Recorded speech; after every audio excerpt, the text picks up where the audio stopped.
Well, I came to the Rogers Police Department in 1994, and there were about 50 police officers at the time, and the city limit sign read about 24,000. So over the last 24 years, we've just seen this really explosive growth in the city, and everybody's seen it. You know, it's not a big secret. One of the issues that we're asking voters to approve in this election is for a new radio system.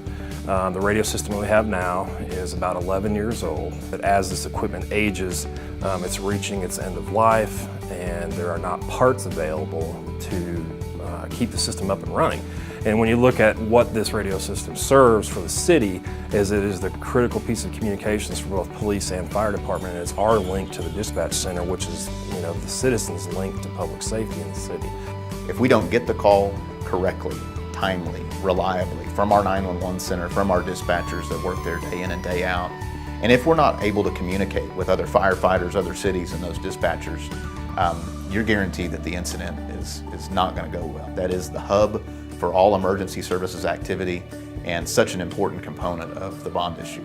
And it makes sense that a city like Rogers has top-of-the-line communication for their public safety and for what I consider to be the nerve center of the city in our dispatch center. And you take into account what our dispatch center looks like now.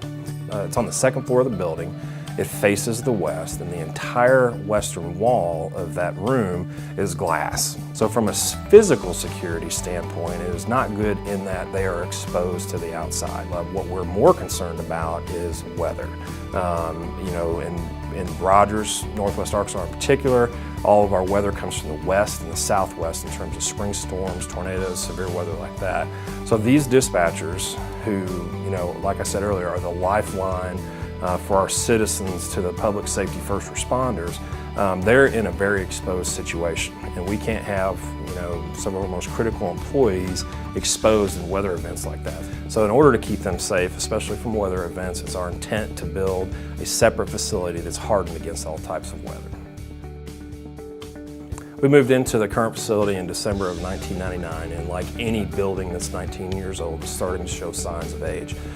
Some of the, you know, critical systems of the building, meaning heat and air, are old, and they just need upgrades. So one of our projects within this bond is, after we get the dispatch center built, is to repurpose the existing dispatch center and then upgrade critical components in the rest of the facility.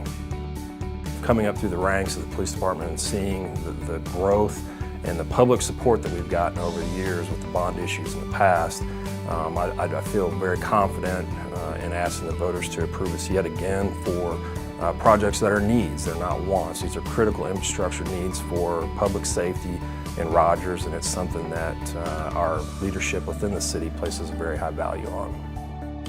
I'm Hayes Miner, the Chief of the Rogers Police Department, and I hope to see you at the polls on August 14th.